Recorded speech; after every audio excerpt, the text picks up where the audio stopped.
2024 లేదా 25లో డిగ్రీ లేదా బీటెక్ చదివారా? సాఫ్ట్‌వేర్ జాబ్ కోసం ఎదురు చూస్తున్నారా? అయితే కోడ్‌జ్ఞాన్ 100 డేస్ కోర్సులో చేరండి. జాబ్ సాధించండి. నమస్కారం మేడం. నమస్తమ్మా. సో, ఈ 752 ఎపిసోడ్‌లో చాలా మందికుండే ప్రశ్న. అంటే నాకిది కావాలి, నాకింత కోటీశ్వర్లు అయిపోవాలి అని అనుకుంటారు. కానీ మన మైండ్, మన కాన్షియస్ మైండ్ నీకిది పాసిబుల్ అవుతుందా? అది నీ వల్ల నువ్వు అవుతుందని అనుకుంటావా? అని అనుకుంటూ ఉంటుంది. ఫస్ట్ మన మైండ్ తోటి, మన కాన్షియస్ మైండ్ తోటి మనము కనెక్ట్ అవ్వాలి అంటే ఏ విధంగా పాసిబుల్ అవుతుంది అంటారు? దీని గురించి మణిమంత్ర సబ్జెక్ట్ ఏం చెప్తుంది? ఉన్నదంతా తానైతే నీవుండవు, ఉన్నదంతా నీవైతే తానుండడు. ఎవరా తాను? కరెక్టే, మీరు అనుకుంటున్నది కరెక్టే. తాను ఎవరనేది మన సబ్కాన్షియస్ మైండ్. ఎస్, మీరు ఆలోచిస్తున్నది కరెక్టే. దానికి అప్పజెప్పే విషయంలోనే ఇన్ని గందరగోళాలు ఇవన్నీ కూడా మనకు అనిపిస్తూ ఉంటున్నాయి. అది ఎట్లా ఉంటుందంటే, నేను అప్పజెప్తున్నాను, ప్రతిసారి చెప్తున్నదే. ఇప్పుడు నేను ఇంకొంచెం క్షుణ్ణంగా చెప్పాలనుకుంటున్నాను. నేను అప్పచెప్తున్నాను, దాన్ని మన సబ్కాన్షియస్ స్వీకరిస్తుంది, మనకు కావాల్సింది అప్పచెప్తుంది. ఎప్పుడు ఇదే అందరికీ మామూలుగా మన కుటుంబ సభ్యులందరికీ, మన వాళ్ళందరికీ ఇది అర్థమైపోయింది.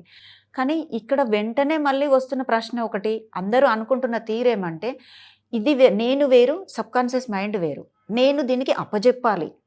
ఇట్లా వేరువేరుగా చూడడం వల్ల ఈ ప్రశ్న వస్తుంది. కానీ అది ఉన్నది మన మన మైండ్లోనే, మన సబ్కాన్షియస్ మైండ్ అనేది మనలోనే ఉందన్న విషయాన్ని గుర్తించలేకపోతున్నారు. నేను చెప్పుకోవాలి, దాదాపుగా ఈరోజు నాకు ఈ పనులున్నాయి, ఈ పనులున్నాయి, ఇవన్నీ కంప్లీట్ అయ్యాక స్పెషల్గా దాంతో కూర్చొని మాట్లాడాలి. ఎందుకు?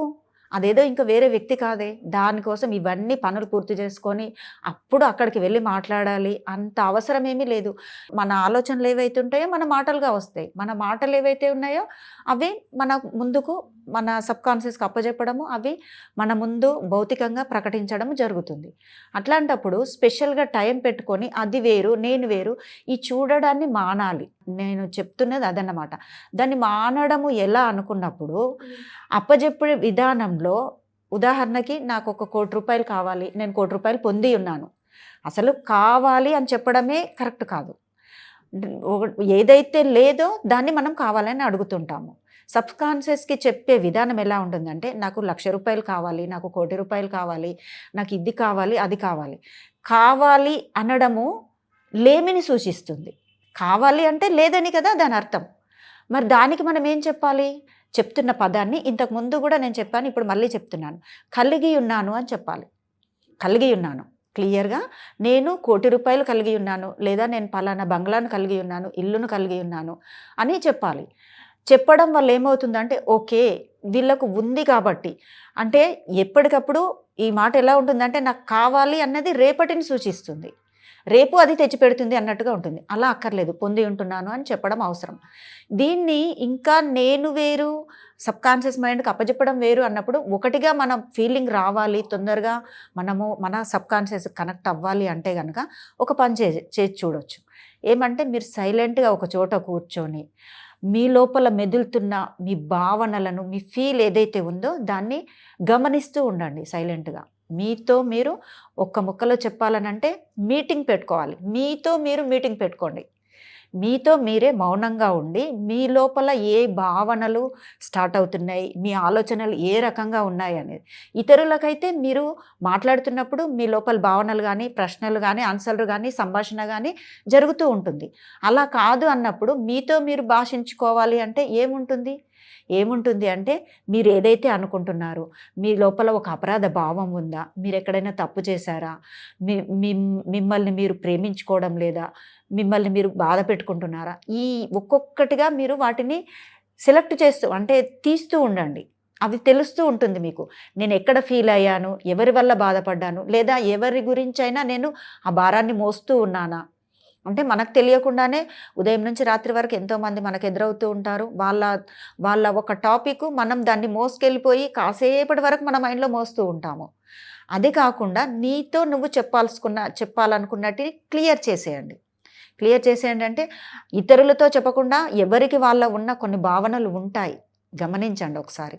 వాటిని కూడా ఓకే పర్వాలేదు, నువ్వు చేసింది నేను ఒప్పుకుంటున్నాను, దాన్ని ఈ క్షణం నుంచి నేను సరి చేసుకుంటున్నాను. అది తప్పే అయ్యుండొచ్చు, కానీ నేను ఇక నుంచి దాన్ని సరిచేసుకుంటున్నాను. దానికి ఒకవేళ ఎవరికైనా క్షమాపణలు చెప్పాల్సి వస్తే మనస్ఫూర్తిగా క్షమాపణలు చెప్పేస్తున్నాను అని మిమ్మల్ని మీరు క్షమించుకొని, ఒకవేళ మీరు ఎవరినైనా క్షమించాల్సి ఉంటే ఈ క్షణంతో నేను క్షమించేస్తున్నాను అని ఈ విషయం కూడా చెప్పేసుకొని, అప్పుడు పారదర్శకంగా మీరు మంచిగా నిర్మలమైన మనస్సుతో మీరు కూర్చొని ఉండండి. చూడండి, ఒక 5-10 నిమిషాల వరకు అలా మౌనంగా ఉండి అలా మిమ్మల్ని మీరు అబ్జర్వ్ చేస్తూ ఉన్నప్పుడు ప్రశాంతంగా అనిపిస్తుంది. ఇంకా ఎలాంటిది ఉండదు, ఏ ప్రశ్న మీకు అనిపించదు, సైలెంట్గా ఉంటారు. అక్కడ మౌనం మాత్రమే వినిపిస్తుంది, మౌనం మాత్రమే ఉంటుంది. ఆ మౌనంలోంచే మీ సబ్కాన్షియస్ యొక్క, మీ అంతర్చేతన యొక్క మాట నెమ్మదిగా మీకు వినిపించడం మొదలవుతుంది. అప్పుడు మాట్లాడండి మీ సబ్కాన్షియస్ మైండ్తో. మీకు ఏం కావాలో మంచిగా చెప్పండి.